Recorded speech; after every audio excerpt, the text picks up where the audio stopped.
au départ, les réalisateurs, en fait, il y avait eu plusieurs tentatives de musique qui n'avaient pas abouti.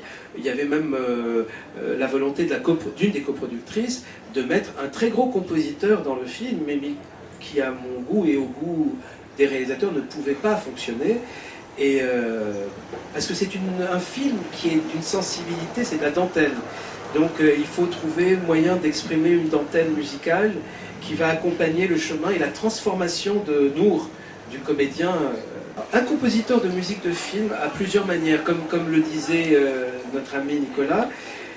Soit tu travailles au jour le jour avec les réalisateurs ou avec l'équipe de production, et au jour le jour tu sais exactement ce qu'ils veulent, ce dont ils ont besoin, ce qu'ils espèrent. Moi ça a été différent parce que je suis arrivé à un moment où les réalisateurs partaient, il y a eu une tentative de remontage, et moi je suis arrivé juste à ce moment-là, et j'ai travaillé avec le monteur. Et j'ai exprimé plusieurs musiques différentes, en faisant écouter évidemment aux productrices, mais pas aux réalisateurs qui étaient partis, les réalisateurs étaient partis en vacances.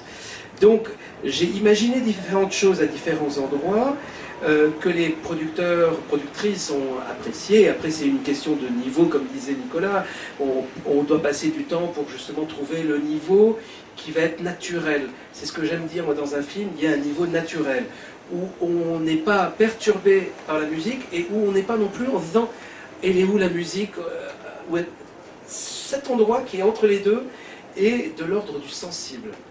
La sensibilité du compositeur, si elle retrouve la sensibilité des réalisateurs et retrouve la sensibilité des producteurs, alors là c'est génial parce qu'on est sur un tapis, ça roule et c'est fabuleux parce que chacun va apporter sa vision du film. Il y a un moment où les réalisateurs doivent lâcher le bébé. Ils doivent lâcher le bébé, c'est pas souvent le cas. Là, il y a un moment où tu lâches le bébé parce que c'est le monteur qui va faire la version du bébé final, et le compositeur arrive juste avant, ou juste après, dépendant, et il va amener aussi sa vision, son regard. Évidemment, si le regard n'est pas le même, s'ils ne se sont pas entendus avant, c'est une catastrophe.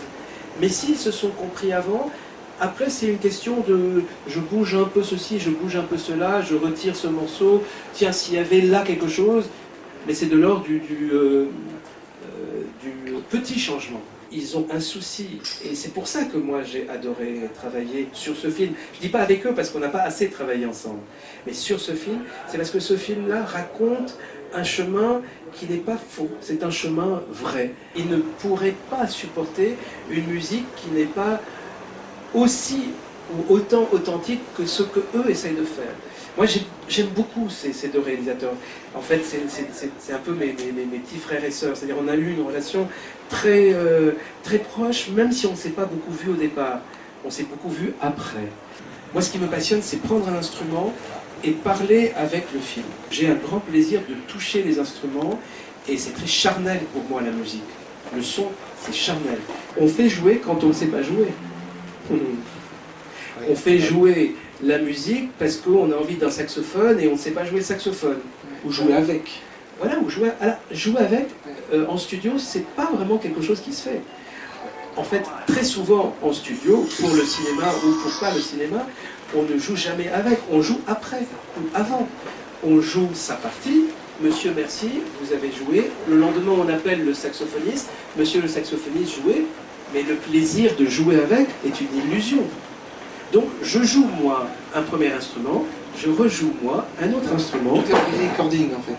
Ben, tout le monde est en recording. Tout le monde. Il n'existe pas, sauf du jazz que tu vas filmer. Alors en effet, tu vas voir 4 musiciens de jazz. Mais dans les musiques de film, le direct ensemble n'existe quasiment plus. Même les orchestres à cordes sont joués en re-recording. C'est-à-dire qu'on demande à un trio, alto, violon, violoncelle, de jouer une partie, de la rejouer, il bouge les micros, de la jouer, de la rejouer, il bouge les micros, de la jouer, la rejouer, et après c'est le mixage qui fait l'orchestre symphonique. Moi je n'ai aucune frustration puisque je joue avec moi-même.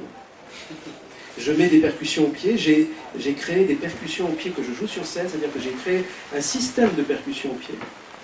Pas seulement un pchling-pchling, mais un système de percussion.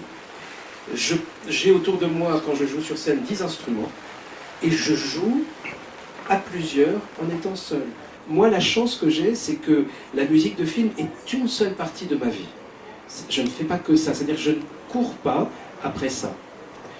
Je cours après l'émotion que j'ai de jouer sur scène ma musique et que le public, quel qu'il soit, vient et me dit j'ai pleuré ou j'ai rigolé ou quoi que ce soit. Ça, c'est ma vie.